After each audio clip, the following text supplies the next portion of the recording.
হালাল পন্থায় গীবত চলে আমাদের দেশে। কিভাবে জানেন? কথা শুরু করে এইভাবে, কথা বললে তো গীবত হয়ে যায়, বললে তো গীবত হয়ে যায়, তারপরেও বলি একটু, আছে না নাই? হালাল পন্থায় গীবত কি কমু ভাইজান, বললে তো গীবত হয়ে যায়। হালাল করতেছে এটা, হালাল হালাল হালাল না, বললে যদি গীবত হয়ে যায় তো বলবেন কেন? থামেন। কোন মুমিন কখনো গীবত করতে পারে?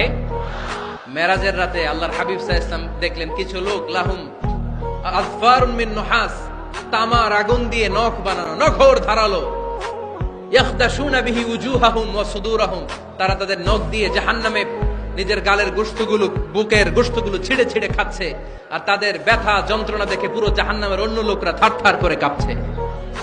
আল্লাহর হাবিব বললেন, ইয়া জিবরিল মান হুম মান হা